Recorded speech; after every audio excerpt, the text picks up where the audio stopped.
Hey guys, Viking82 here, back with a new Viking Orations. Got another review for you today, and this time around I'm going to be talking to you about the forthcoming second full-length album from the band Veriteras, entitled The Dark Horizon, out on April 11th through the band themselves.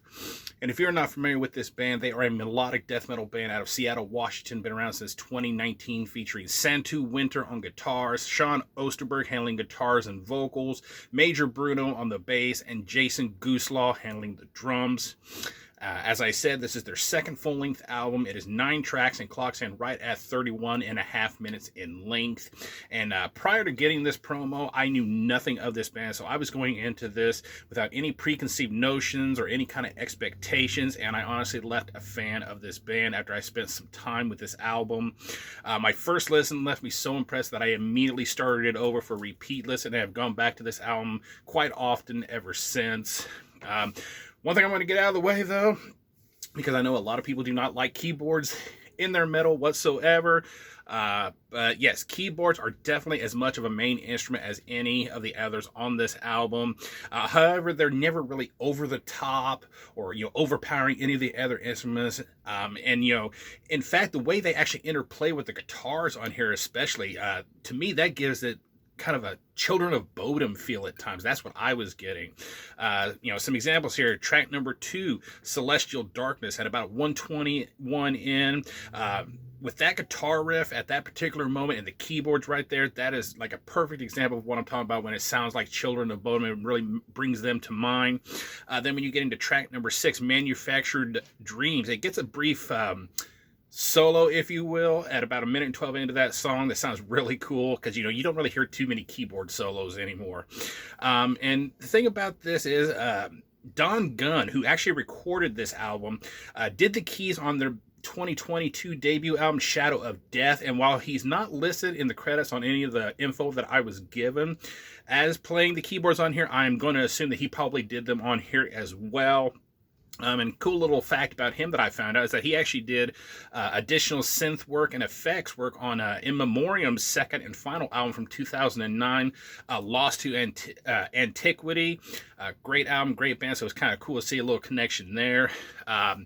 Moving on, thick tone bass all throughout this album. It's not too high up in the mix, but it's very easily heard, laying down that solid backbone to all of the songs.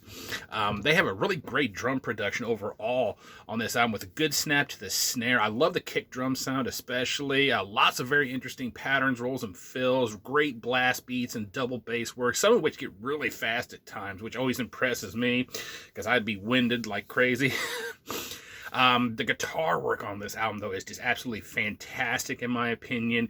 Mid to fast pace mostly, with some really nice melodies, along with some tremolo pick sections that add a bit of a almost black metal feel to it at times, such as in track number 4, Last Rites, at about 1:57 in. That is some seriously sounding black metal riffing going on there. Lots of headbangable grooves, just absolutely killer solos on here. I mean, just listen to the solo at about 1:16 into track number 5, Sanctuary. Man, such a killer solo.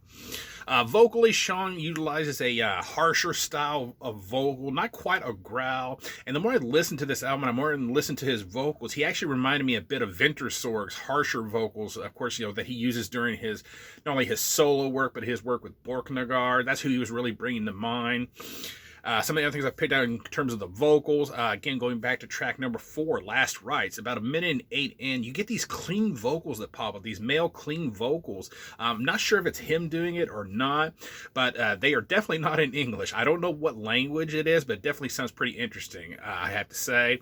Then when you get into the closing track, track number 9, Light in the Darkness, at about 3:21 into the song, these absolutely beautiful female vocals come in, and they also appear again at about 3:48, and I just love the contrast to the harsher vocals. So it's like, she comes in, sings her little part, then Sean does a little part, then she comes back in and does part. Just that little interplay, that contrast of the two vocal styles is just really awesome. And the female vocals were actually provided by a woman named Maria Manisto, who is actually a Finnish-American soprano singer, and I had never heard of her until I heard this album, and she's got an absolutely beautiful voice. Definitely wouldn't mind hearing some more from her. Going back to track number 9, Light in the Darkness, a little thing I picked out about this song.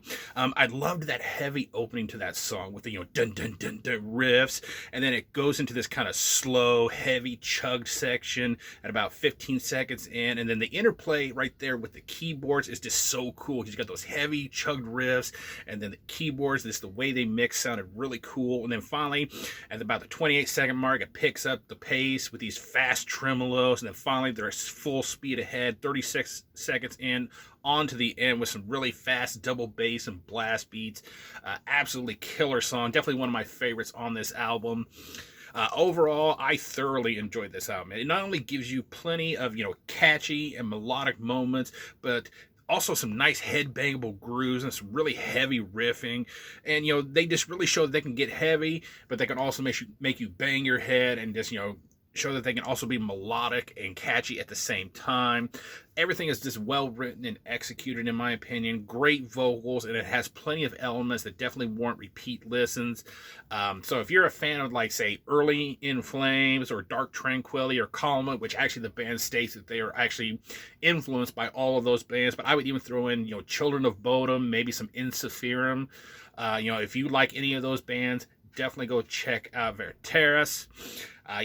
I give this a solid 9 out of 10. Go check them out. I will leave a link down below to their Bandcamp. They currently do not have a song that you can listen to off of this album as a single or anything, but you can listen to their previous full length to kind of get an idea of this band's sound and still show them some support by picking up a copy if you so desire. Out April 11th, 9 out of 10 from me. That is going to do it. Thank you guys so much for watching and subscribing, and until next time, stay brutal.